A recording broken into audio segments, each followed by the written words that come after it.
Au plaisir de vous retrouver, aimables téléspectateurs, de la chaîne du 21e siècle. Bonsoir à vous et bienvenue à cette grande édition d'information. Ce lundi 1er novembre 2021, l'armée guinéenne célèbre son 63e anniversaire depuis sa création. Cette armée a été créée après l'accession de la Guinée à son indépendance en 1958 sous l'ère du Premier Régime. À cet effet, vous suivrez une série de reportages. Et puis en sport, le coup d'envoi de la saison sportive de football 2021-2022 a été lancé ce 30 octobre.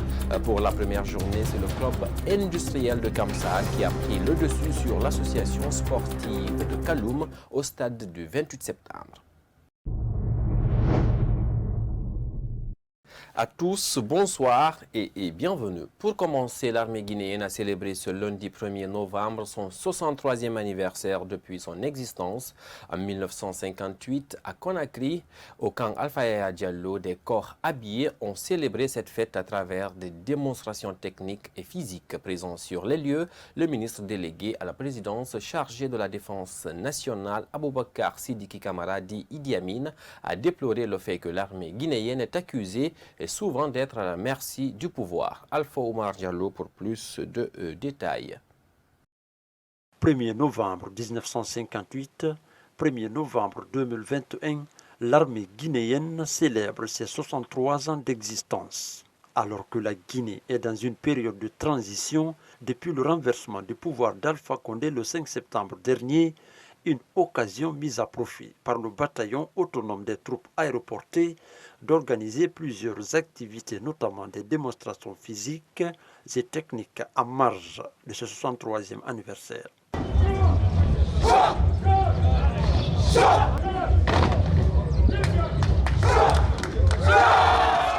Souvent accusé d'être à la merci du pouvoir, le ministre délégué à la présidence chargé de la défense nationale a tout d'abord lancé des fleurs à l'armée guinéenne avant de souligner que cette armée n'a jamais eu de soucis avec son peuple.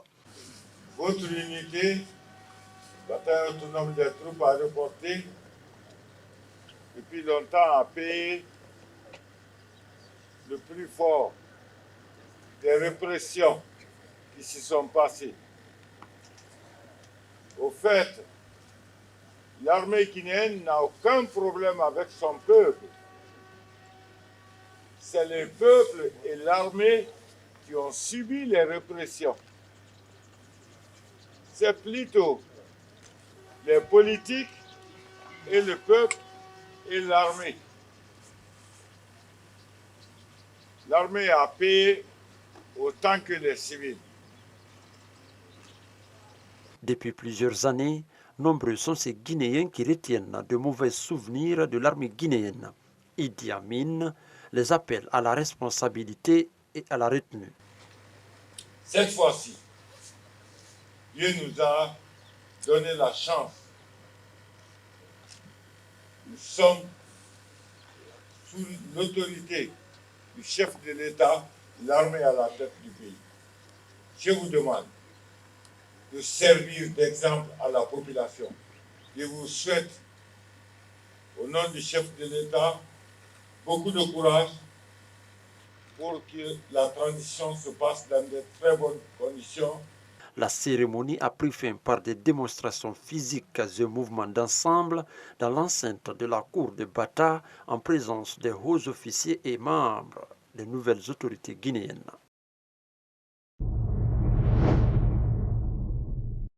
Toujours avec cette festivité dans son discours à l'occasion de la fête de l'armée guinéenne, le colonel Mamadi Doumbouya a réitéré sa volonté de bâtir une armée moderne qui passe par le respect des droits personnels des forces et de défense et de sécurité, y compris celui de bénéficier d'une retraite digne.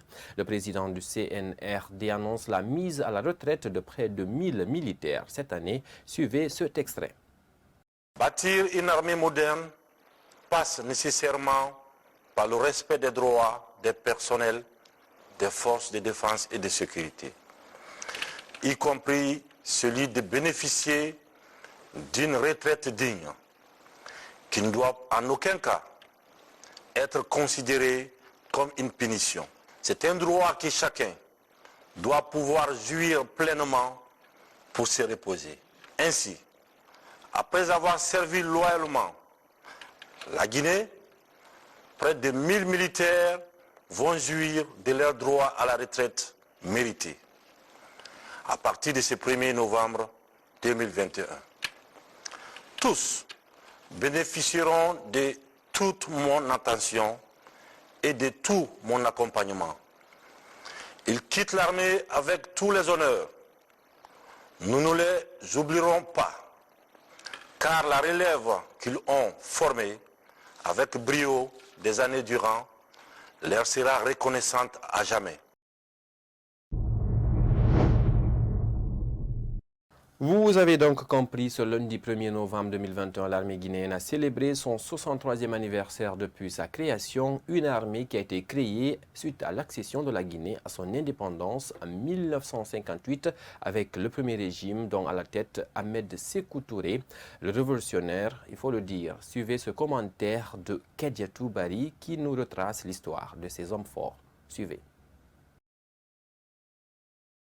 Pour garantir sauvegarder l'honneur et l'indépendance de la patrie, au lendemain de la proclamation de la souveraineté nationale le 2 octobre 1958, le jeune gouvernement de la République de Guinée, avec à sa tête le président feu Ahmed Sékou Touré, nomma un secrétaire d'État à la défense nationale rattaché à la présidence de la République dès le 3 octobre 1958. Ce secrétaire d'État, le capitaine Noumandian Keïta, avait pour mission principale la création et la mise en place d'une véritable force de défense nationale. Parallèlement, le 27 octobre 1958, un secrétariat général chargé de la direction et de l'organisation de l'armée a été mis en place. C'est sur les cendres fumantes de l'armée coloniale française qui avait détruit les garnisons militaires, les armes, les documents importants et brûlé les tenues militaires que l'armée guinéenne a été créée. À sa création, l'armée ne comptait que 737 hommes, dont 50 sous-officiers et 687 hommes de rang, formés de 75 caporaux-chefs, 135 caporaux et 477 soldats qui se trouvaient en Guinée au moment de l'indépendance. Ils étaient regroupés au camp général Gallieni,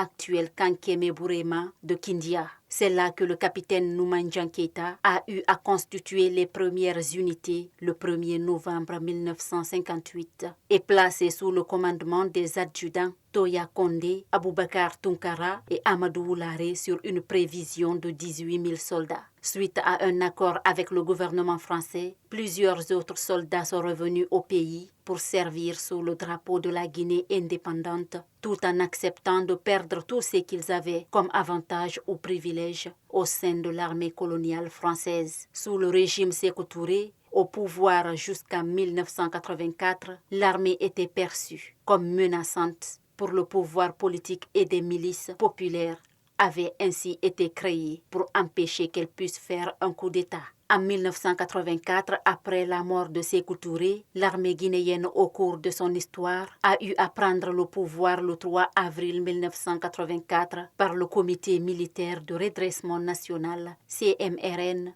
dirigé par Lansana Conté. À la mort du général Lansana Conté, président de la République, le Conseil national pour la démocratie et le développement CNDD s'empara du pouvoir le 23 décembre 2008 sous la houlette du capitaine Moussa Dadis Camara, qui devint président de la République, chef de l'État et président du CNDD. Suite à un attentat perpétré contre le capitaine Dadis par son aide de camp, la transition a été conduite par le général Sekouba Konaté après les accords de Ouagadougou. C'est à l'issue de cette transition que les élections présidentielles démocratiques ont été organisées en 2010 et remportées par Alpha Condé, élu président de la République de Guinée. L'armée guinéenne a participé aux luttes de libération nationale en Afrique, aux opérations de maintien de la paix et de missions d'observation au sein des forces de la CEDEAO, de l'Union africaine UA et des Nations unies ONU. À cela s'ajoute la mission des compagnies Nimba 1 et 2, ainsi que le bataillon Gangan 1, Gangan 2 et Gangan 3, actuellement opérant au sein de la MINUSMA, dans le cadre de la lutte contre le terrorisme, l'intégrisme religieux et l'extrémisme violent pour la préservation de l'unité et la stabilisation du Mali. Aujourd'hui, l'armée guinéenne, plus que jamais engagée dans un processus de réforme, est en train de regagner sa place au sein des organes, organismes et organisations internationales afin de jouer pleinement son rôle d'armée républicaine, apolitique, respectueuse des droits humains, soumise à l'autorité civile légalement établie, tout en participant au développement économique du pays. Le 5 septembre dernier, suite à un coup d'État militaire, le colonel Mamadi Doumbouya fut l'actuel homme fort du pays. Ce 1er novembre 2021, l'armée guinéenne célèbre son 63e anniversaire depuis sa création. Une occasion pour le président du CNRD, le colonel Mamadi Doumbouya, de rendre hommage à l'armée guinéenne pour sa bravoure et son dévouement. Il a profité aussi de l'occasion pour annoncer la mise à la retraite de près de 1000 militaires qui vont bénéficier de l'attention et de l'accompagnement.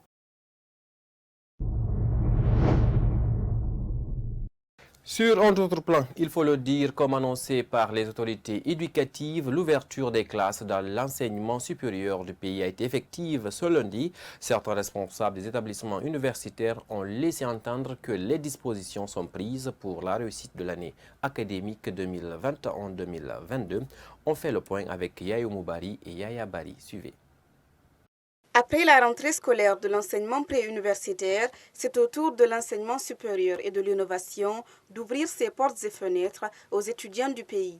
À l'université Gamal Abdel Nasser de Conakry, le vice-recteur se réjouit du début des cours. Dans les classes, vous trouverez que les étudiants ont l'engouement, ils sont en classe et les enseignants leur dispensent les cours normalement.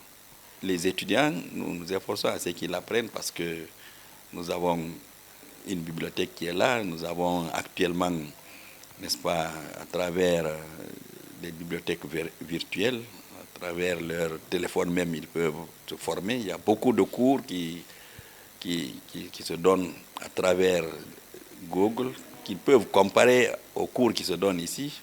Cet étudiant rencontré à Gamal invite ses camarades à reprendre le chemin de l'école. Oui, ce premier jour a été effectif. On a repris les cours à 8 heures. Et ça s'est passé dans de meilleures conditions. Les professeurs étaient là. Donc je pense que c'est bon.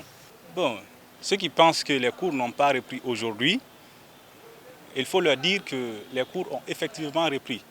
Quant à l'université Lansana Conté de Sonfonia, les cours ont aussi démarré dans cet institut supérieur.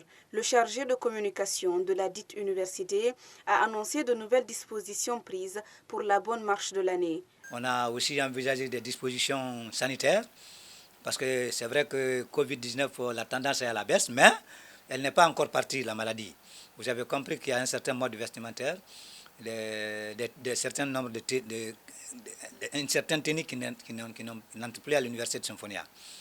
Parce qu'il y en a qui s'habillent extravagamment pour venir à l'université. A rappelé que les autorités éducatives avaient invité les responsables des établissements universitaires à prendre toutes les dispositions nécessaires pour une ouverture des classes sécurisées sur le plan du respect des mesures barrières dans un contexte marqué par la pandémie de la Covid-19. Également dans l'actualité nationale, dans nos locaux, ce 1er novembre, le jeune Aboubakar Diallo, alias Grenade, qui a bénéficié de la largesse de l'ancien régime, s'est exprimé sur les conditions dans lesquelles il est sorti de la prison. Très opposé au régime, il a promis de trimballer le procureur Sidi Souleymane Ndiaye devant les juridictions du pays. Suivez le reportage de Ali Badra Souma. Il fait partir de la liste des jeunes qui ont connu la foudre abatteuse du régime Condé.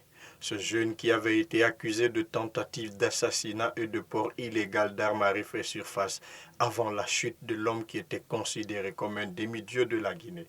Condamné à 10 ans de prison ferme au temps du régime Condé, Aboubakar Diallo alias Grenade se végétait de son courage.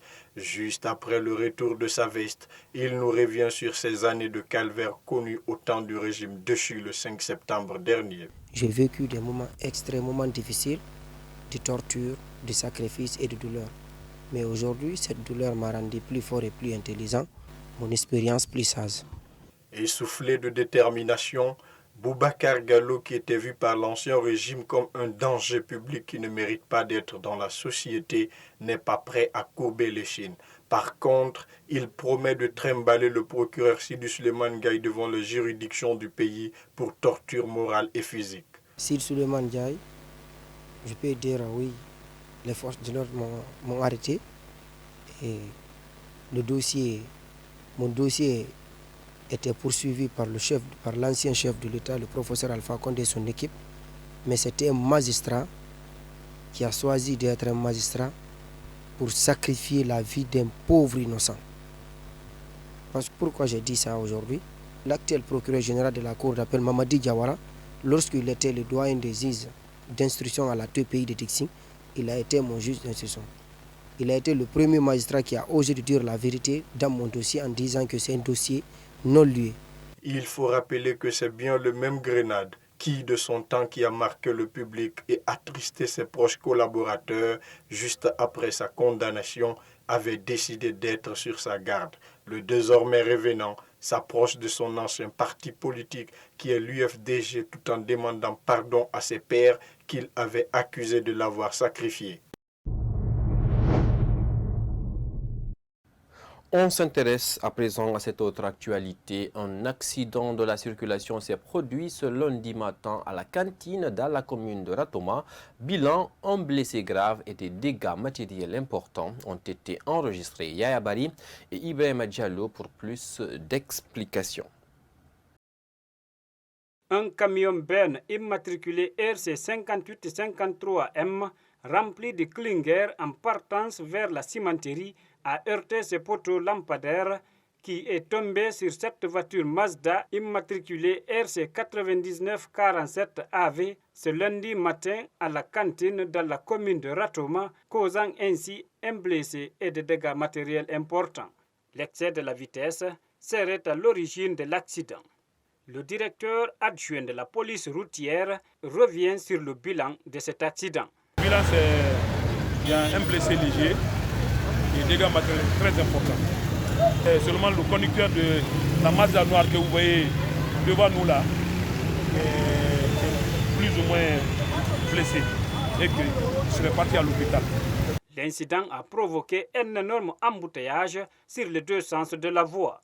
Présentes sur les lieux, les autorités routières se sont massivement mobilisées pour décrisper la situation. Le directeur adjoint de la police routière explique les dispositions prises pour rendre la circulation fluide. Bon, pour rendre la circulation fluide, vous voyez le minibus rouge qui est là-bas là. Il y avait deux poteaux qui étaient couchés sur le minibus et qui empêchaient complètement le passage.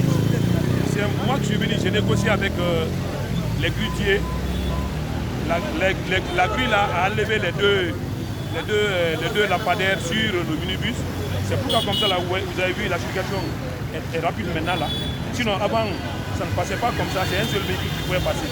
Pour limiter ces situations dramatiques, colonel Sékou Touré, directeur adjoint de la police routière, invite les usagers de la route à plus de responsabilités, particulièrement les conducteurs de poids lourds.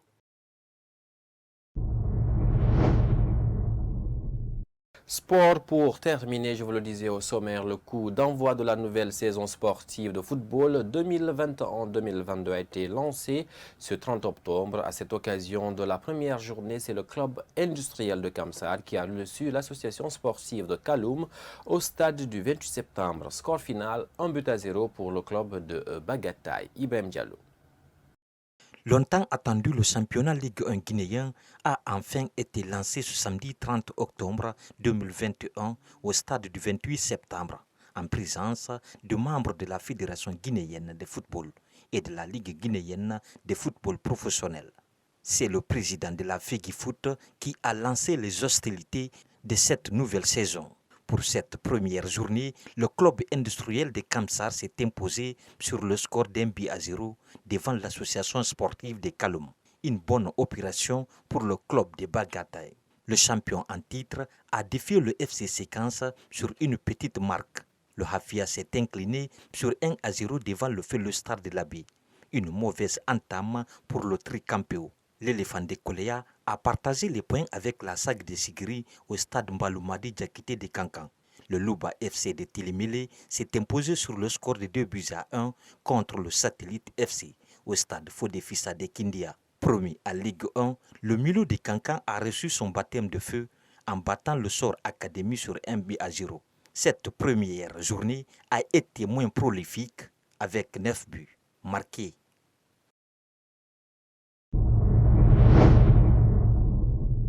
Au camp El Hadj Oumar Tall de l'Abbé, 2 discours ont marqué ce 1er novembre 2021 la cérémonie commémorative du 63e anniversaire de la création de l'armée guinéenne. Il est d'abord revenu au commandant de la 2e région militaire de présenter les activités réalisées en 2021 par les unités de défense et de sécurité en poste en Moyenne-Guinée. En 2021, la portion centrale de l'Abbé a fait certaines réalisations et a mené des activités fiables à travers les visites terrain. L'organisation des patrouilles mixtes diurnes et nocturnes le long de nos frontières, conformément aux instructions de la hiérarchie. L'événement était présidé par le nouveau gouverneur de région qui venait d'être installé officiellement ce lundi matin. Le 1er novembre 1958, 1er novembre 2020, 63 années sont écoulées. C'est pourquoi, aujourd'hui plus que jamais, le CNRD s'engage à tirer les meilleures leçons de notre passé pour s'inscrire dans une logique de vaincre tous les défis qui se dressent comme obstacles au développement durable et harmonieux de notre pays. Le commandement militaire a mis l'occasion à profit pour inaugurer les portails du camp El Hadj Oumar Tall de l'Abbé.